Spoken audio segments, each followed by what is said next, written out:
Let's imagine a grandmother is visiting a art museum with her little granddaughter's baby, I don't know, 4, 5, 6 years old, and grandma has her in tow, holding her hand, walks into the art museum, and the little girl, she's never seen anything like this before. So grandma wants to teach her how to appreciate art, the finer things in life. Yes, there is something out there besides hamburgers and soda.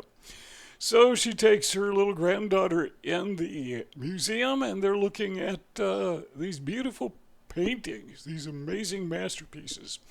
One by one, Grandma will walk up to one of the masterpieces and just drink it in. The beauty, the artistry, everything. And the little girl just kind of looks up at Grandma and wonders what she's doing, standing there for I don't know how long, just looking at this picture. Then she goes over to the next one, same thing. Spends a few minutes, a little bit longer than the little girl really cares to wait, but she's kind of mesmerized at the fact that Grandma is just enamored by these paintings. And after a while, Grandma says, or the little girl says to her, Grandma, what are you doing? Why are we here?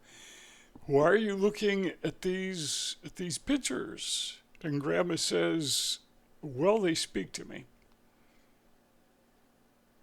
The little girl is just kind of confused because she didn't hear anything. So she asked Grandma, well, what are they saying? I can't hear them. So Grandma picks up the little girl in her arms and she walks back to that first painting, first masterpiece, and it's a painting of a farm. And there's a farmer standing out in his field and he is harvesting the grain. And Grandma explains to the little girl what that painting says to her. She says, this painting tells me of our abundance, tells me to count our blessings.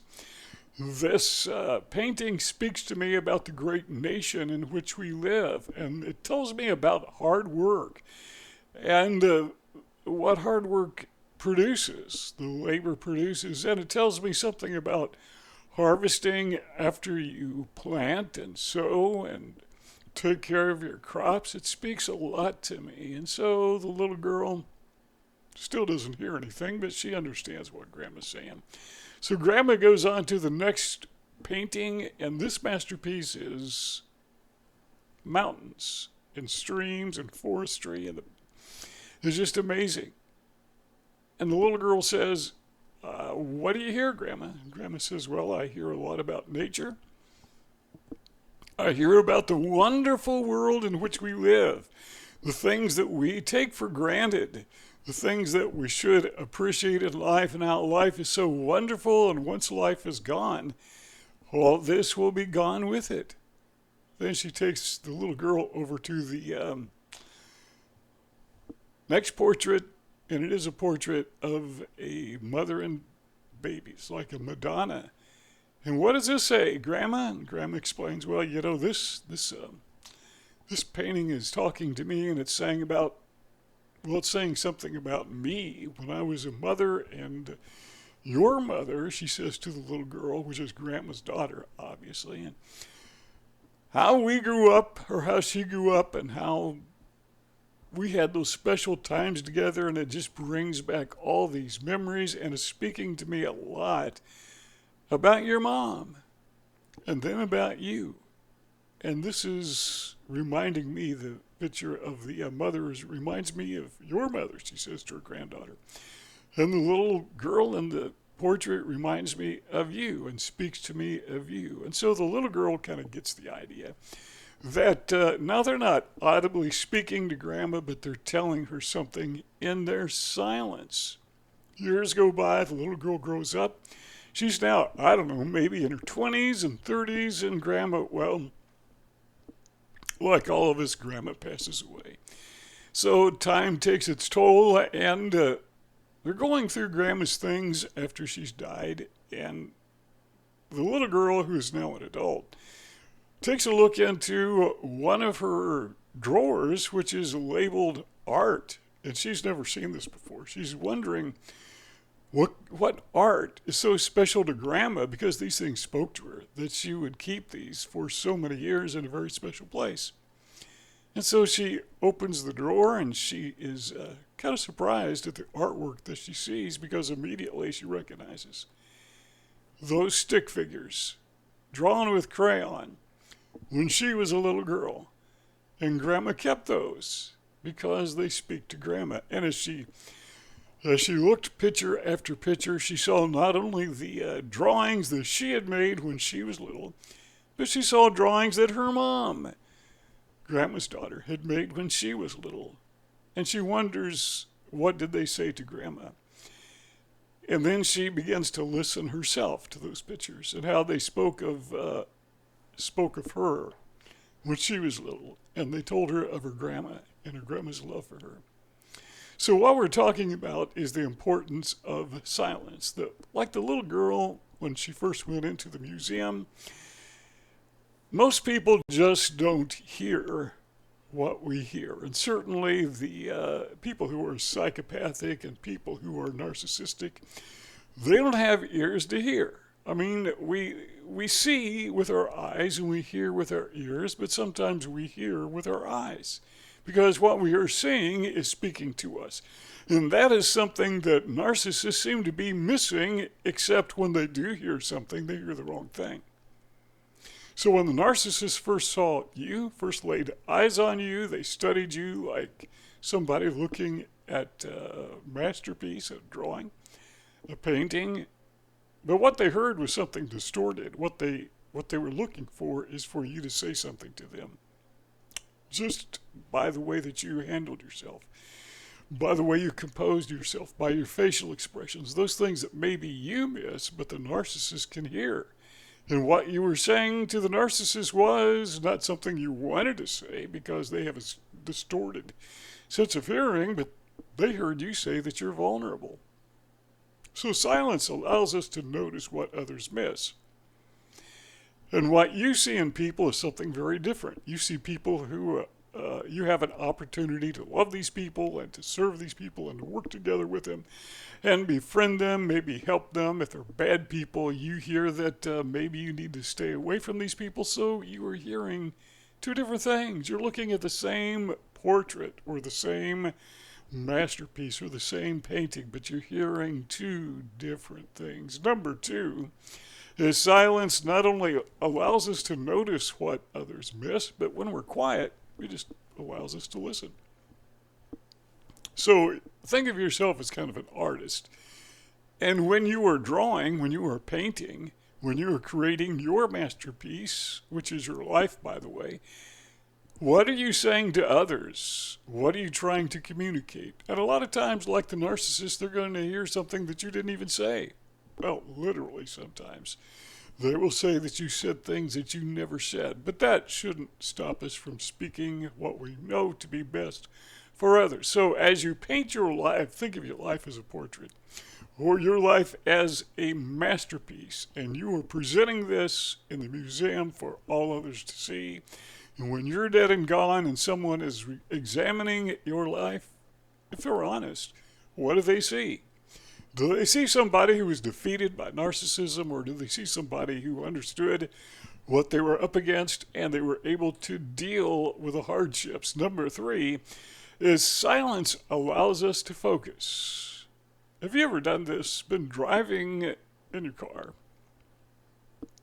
and maybe there's a rainstorm and you got your radio on so you can see better. You turn down the radio. I mean, what does that have to do with anything? Well, it helps you concentrate, right? Or maybe it's foggy or maybe it's snowing outside. I've done this a lot of times. I turned down the radio so I could see better. That's back when we had radios in cars, you know. So what we're saying is silence allows us to focus. So this is something the narcissist hates. The narcissist does not want you to focus. The narcissist wants you to engage in I don't want to call it conversation because a lot of the things that narcissists talk about is just nonsense. So they just want to engage our brain by engaging us to talk about nothing. As long as we're talking, as long as they can engage us in what they call conversation, They're controlling our thinking process. There's nothing a narcissist hates. Well, few things a narcissist hates. Any more than his victim being silent. Because what is the narcissist thinking now? He thinks he doesn't know. That's what he thinks. He doesn't know what you're thinking, but the narcissist wants to know what you're thinking, and he wants to control your thinking, and that's why he engages you in talk constantly, making noise. So it's kind of like that radio, you know? He's controlling the knobs on your radio. You do remember knobs on radios, right? I'm assuming you're old enough to remember car radios, but they had knobs on them. One of them you turn up the volume, and the other one you would adjust the dial so you could tune into the, hit parade station or whatever it was you listened to. So the narcissist looks at you kind of like a radio, and they want to control your knobs. Control your volume, control what you say, what your radio says. Because as long as they've got you making noise, they know they're in control. And that's what it's all about. It's about boosting their ego. That's their supply. Number 4 is silence allows us to form a sense of direction. I used to go out walk in the woods a lot. Don't do that anymore because I trip too many times. In danger of hurting myself, but I love to go out in the woods and walk and jog. Now I just do it around the neighborhood. But get out in the woods and, man, just be quiet. And you get a sense of direction because sometimes you need to be quiet even from your own thoughts. I don't know how many times I've been out in the woods and I knew where I was going because, they're trails, but if I get engaged in my own thoughts and don't pay attention, sometimes I forget where I am because in the woods, a tree's a tree and a path is a path. And even though I would walk the same trails many, many times, I'd still, kind of lose myself and I'd have to stop and think. Silence. Have to be quiet. Please don't talk to me. All I hear are the birds, hear the wind in the trees, and that's pretty much it, unless I'm near a stream somewhere, hear the rippling of the stream, and that gives me an opportunity to engage my mind in something meaningful other than just the chatter that goes on in your brain. It gives me a sense of direction. And the narcissist doesn't want you to do that because the narcissist doesn't want you to have a sense of direction. The narcissist is riding you like a horse. Here's another analogy. Riding you like a horse, he's got the reins, he's pulling on the reins, or she's pulling on the reins, wants to dictate your speed, your direction, everything about you. The narcissist wants to own you because, again, that supplies their ego, and that's what narcissists are all about. So silence allows us to focus, that's number 3, but silence also allows us to form a sense of direction. Narcissists don't want us to have a sense of direction. Narcissists know better for us where we go, so they think, or so they like to say, or so they want us to believe. And number 5 is silence allows us to see opportunity. Going back to the horse analogy, the narcissist wants to put blinders on us. They want us to be quiet so we don't see the opportunities. They want us to not be quiet so we don't see the opportunities because they're the ones who dictate what opportunities we see, and the opportunity is all theirs. They want the opportunity to control us, again, to boost their ego. That is their supply. Number 6, silence also allows us to sense danger or to see danger. Like Grandma looking at the masterpiece, and maybe that is a scary image, and it speaks to her something of danger, warns her of danger. Or even that portrait of the mother and daughter, she may stop and think about the dangers that little kids face, and may speak to her that. So you think, in my mind, I think of a portrait of, not a portrait, but a masterpiece or a painting of a dog. And a dog is with a hunter. Maybe it's an old-time image, and the hunter has his musket, and it's a hunting dog, and the hunting dog has stopped. He's pointing. It's a pointer, obviously. He's listening for game, right? But dogs do other things. Sometimes they stop and listen for danger. And you ever see a dog, maybe your pet dog, and sometimes there'll be some noise, and they will stop and listen before they bark. They want to make sure it's a danger. And hopefully you don't have one of those dogs that bark all night long unless you keep them inside your house. But silence senses us to danger. It speaks to us of danger. And the narcissist doesn't want us to be quiet because he is dangerous or she is dangerous. And if we stop and think, and you can't think when you're making noise, right? If you stop and think, you may recognize the narcissist for what he or she is. They're dangerous. Number 7 is silence allows us to hear our inner dialogue. We mentioned that earlier. Narcissists don't want us to have an inner dialogue. I mentioned this in our last video. If you join a cult, and a narcissist is like a one-person cult, when you join a cult, one of the first things they want to do is take away your inner dialogue. They want to take away your self-talk. They want to be the ones who make all the noise. They want to be the ones who have all the influence on your brain. They want to separate you from your family, from the outside world, so they and they alone are controlling what you think. A narcissist does the same thing. He may not have you locked away in a compound somewhere, but still he wants to be present in your mind even when he or she is not there. Have you ever stopped and thought about the mean things narcissists have done to you? They're nowhere in sight. Maybe you haven't seen them for weeks, but they're still inside your head. They're still with you. They're still speaking to you.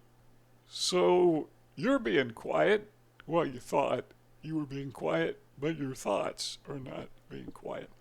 So sometimes when we talk about silence, it doesn't necessarily mean audible silence that we speak, but sometimes inner silence, where we refocus our thoughts to drown out the noise that narcissists are making in our heads long after they're away from us. Number 8 is silence allows us to show others how to listen. Yeah, you're the portrait.